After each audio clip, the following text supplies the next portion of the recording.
کو ریورس نہیں کیا جا سکتا. اس میں صرف 188 کہتا ہے کہ آپ کوئی زیادہ سے زیادہ ایک عدد ریویو لا سکتے ہیں. ایکسیکیوشن اس طرح سے ہوئی ہے کہ جو سپریم کورٹ آف پاکستان کی ججمنٹ آئی جسٹس جواد صاحب کی ججمنٹ کے بعد، اس میں انہوں نے کہا کہ صدر تاریخ دیں، اور تاریخ دے دی گئی الیکشن کی.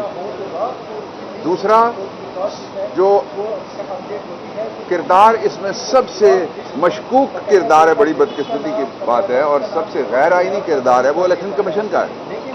الیکشن کمیشن کو جو سارے ریٹائرڈ حضرات ہیں ان کو پہلے سے بھی پینشن مل رہی ہے، اب بھی تنخواہ مل رہی ہے. ساری ڈبل مراد والا کوئی دوسرا محکمہ پاکستان میں مجھے نظر نہیں آتا الیکشن کمیشن کے علاوہ.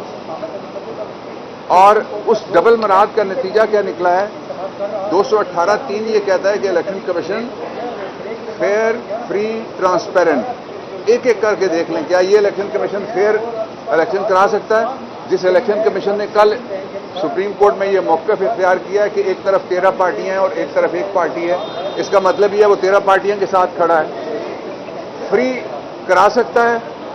وہ فری اس لیے نہیں کرا سکتا کہ اس الیکشن کمیشن پہ جو آئی جی پنجاب ہے اس کی رائے بھاری ہے. اس الیکشن کمیشن پہ چیف سیکرٹری پنجاب کی رائے برتر ہے. وہ دونوں آگے کہتے ہیں، 8 تاریخ کو کہتے ہیں کہ 16 تاریخ کو ایک واقعہ ہو جانا ہے. اور وہ جو یہ الہامی ان کے الفاظ تھے ان کے اوپر الیکشن کمیشن نے کہا جی کہ ہم الیکشن نہیں کریں گے. جو تیسری بات ہے ٹرانسپیرنٹ الیکشن. ٹرانسپیرنٹ یہ ہے کہ الیکشن ہوتا ہوا دکھائی دے.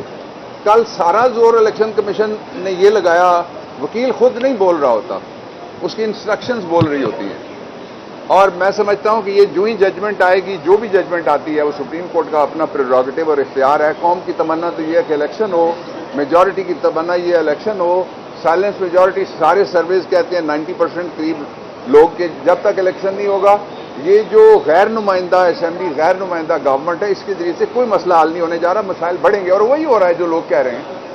تو اس میں اگر الیکشن کمیشن کے ممبران اور جو الیکشن کمیشن کے چیئرمین ہیں وہ یا ان میں سے کوئی ایک یا کوئی سارے اپنے آپ کو ڈسٹنس نہیں کرتے تو یہ کل جو الیکشن کمیشن تھا وہ حملہ آور تھا basically supreme court of Pakistan کے اوپر کہ جی انصاف ہوتا ہوا نظر نہیں آ رہا. بھائی الیکشن کراؤ نا، تمہارا کام انصاف ہوتا ہوا دیکھنا ہے یا الیکشن کرانا ہے؟ تمہارا کام 184 کی انٹرپریٹیشن کرنا ہے، بینچ کون سا بیٹھنا چاہیے اس کا مطالبہ کرنا ہے، یا تمہارا کام ہے الیکشن کرانا؟ Singular job, solitary job. صرف ایک کام دیا ہے جو وہ نہیں کرا سکتے، باقی سارے کام وہ کر رہے ہیں. اس لیے یہ جو کل کی پروسیڈنگز ہیں، یہ ججمنٹ میں کس طرح سے آتی ہیں وہ دیکھنے کے بعد یہ کیس بن جائے گا 100% سارے الیکشن کمیشن کے خلاف کہ انہوں نے الیکشن کرانے سے وہ بھاگ گئے. اور کل ایک فاضل ممبر جو بینچ کے تھے انہوں نے یہ بھی کہا کہ آپ تو کہتے تھے پچھلا سال تھا، یہی مہینہ تھا، یہی موسم تھا جس کے بارے میں ان کو یاد دلایا گیا. اور کیا تھا؟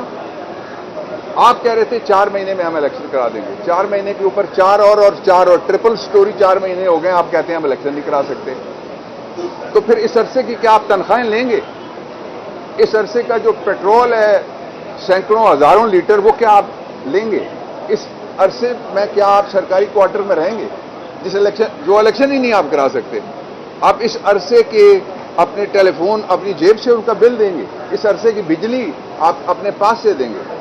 اس وقت جو میں کہہ رہا تھا کہ یہ پاکستان میں ایک ڈیفائننگ مومنٹ ہے، اس لیے ڈیفائننگ مومنٹ ہے کہ جو پچھلا سال تھا یہی دن تھے، یہی بینچ تھا، دن کا وقت نہیں تھا. اب تو 184(3) کی پٹیشن ہے، وہ ایک سو موٹو نوٹس تھا جو سپریم کورٹ کو اختیار ہے لے سکتا ہے. سو موٹو نوٹس کا میں ہمیشہ سے حامی رہا ہوں. جب اس کا ایسا استعمال ہوتا تھا مخالفین کے خلاف جیسا اب نہیں ہوا، اس وقت بھی میں حامی تھا، آج بھی میں حامی ہوں، آئندہ بھی میں حامی رہوں گا. اور اس وقت یہ کہا، جب میں نے کہا سپریم کورٹ آف پاکستان میں رات کے سو موٹو میں نے کہا جی کہ فل بینچ بٹھا لیں، فل کورٹ بٹھا لیں. انہوں نے کہا کوئی ضرورت نہیں ہے. لارجر بینچ کی مطالبہ کیا، کوئی ضرورت نہیں ہے. کون کہہ رہا تھا؟ وہی لوگ جو آج کہہ رہے ہیں بٹھا لو.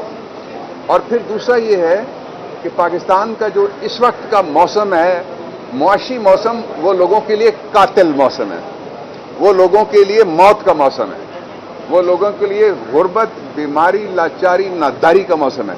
اور اس کے بڑا کیا ثبوت ہو سکتا ہے کہ پنجاب